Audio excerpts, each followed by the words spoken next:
അപ്പോൾ എല്ലാവരും ഓണത്തിന് സെറ്റ് സാരി കൊടുത്തു, ഒന്ന് വെറൈറ്റി ആവാന്ന് വിചാരിച്ചു.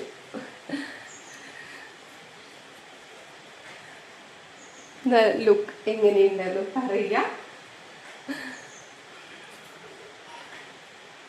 ഈ പറഞ്ഞ പോലെ നമ്മൾ നമ്മളുടെ സന്തോഷങ്ങൾ കണ്ടെത്താം. ആരെന്ത് പറയണോ എന്നുള്ളതിലല്ല, നമ്മുടെ സന്തോഷം നമ്മൾ കണ്ടെത്താം. നമുക്കിഷ്ടമുള്ളതൊക്കെ നമ്മൾ ചെയ്യാം. ഒരിഷ്ടവും മാറ്റി വെക്കണം എന്നില്ല. നമുക്കിഷ്ടമുള്ളതൊക്കെ നമുക്ക് ചെയ്യാന്നുള്ളതാണ്. ആ ഒരു ചെറിയ ചെറിയ ഇഷ്ടത്തോടു കൂടി ചെയ്യുമ്പോൾ നമുക്ക് ഭയങ്കര സന്തോഷമായിരിക്കും. അതിലൂടെ ഈ പറഞ്ഞ പോലെ വലിയ വലിയ സന്തോഷങ്ങളായിരിക്കും വരുന്നത്.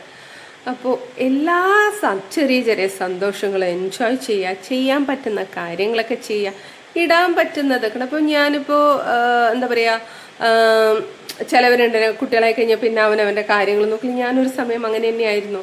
ഈവൻ കണ്ണാടി പോലും നോക്കാത്തൊരു സമയം. ഇന്ന് അങ്ങനെയല്ല.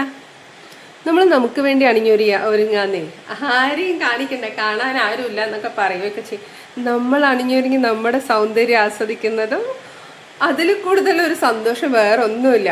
So be happy. Happy Onam. ഞാൻ ഈ പറയുന്ന പോലെ വാമനനാവാനാണോ മാവേലി ആവാനാണോ ചോദിച്ചു കഴിഞ്ഞാൽ ഞാൻ പറയാം എനിക്ക് വാമനനായാൽ മതി. ഒരു കാലത്ത് അറിയില്ലായിരുന്നു, നമ്മൾ ചവിട്ടി താഴ്ത്താൻ തല കാണിച്ചു കൊടുക്കണ്ട, കുനിച്ചു കൊടുക്കണ്ട, വാമനനായാൽ മതി. ലുക്കിലല്ല കാര്യം, ബുദ്ധിയിലാണ് കാര്യം. ഓക്കെ, അപ്പം എപ്പോഴും വാമനനാവാൻ ശ്രമിക്കുക. വാമനനാര അവതാരമാണ് വാമനൻ. വിഷ്ണു ഭഗവാൻ എവിടെയാണ്? അങ്ങ് വൈകുണ്ഠത്ത്. വൈകുണ്ഠത്ത് എന്താണ്? സുഖ സൗകര്യങ്ങളുണ്ട്. അപ്പോൾ എപ്പോഴും വാമനൻ ആവാൻ ശ്രമിക്കുക. തല താഴ്ത്തി കൊടുക്കരുത്. ഒരാൾക്കും ചവിട്ടി താഴ്ത്താൻ തല കാണിച്ചു കുനിച്ചു കൊടുക്കരുത്. B confidence. ഓക്കെ, അപ്പോൾ ഹാപ്പി ഓണം.